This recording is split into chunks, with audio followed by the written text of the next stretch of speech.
shop. Junk shop. So, ibig sabihin, marami kang naipon or nakuhang ibang bagay sa iba't ibang tao rin na namimit mo. So, parang ako, Robot na. parang kung ano yung mga natutunan ko sa buhay ko na sa ibang tao ko rin natutunan, parang inaano ko siya, ini-enhance ko siya on my own. Tapos ngayon, parang pinapakilala ko siya and parang pinapresent ko yung sarili ko na kaya kong gawin to, and nilalako ko na siya sa ibang tao and hindi lang yung isang bagay na to yung kaya kong gawin, parang ganun.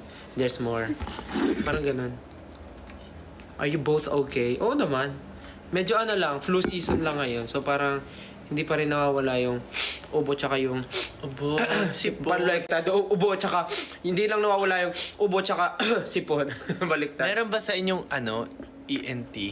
Check nyo nga kung may tonsillitis ako. May tonsil ka, yun oh. Talagang sa live mo ganyan yung ano mo. Ano yun? Why Sakit ng lalamunan ko yan. title? Why the title is Kalakal?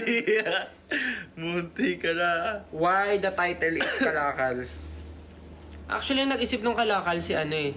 Si Sir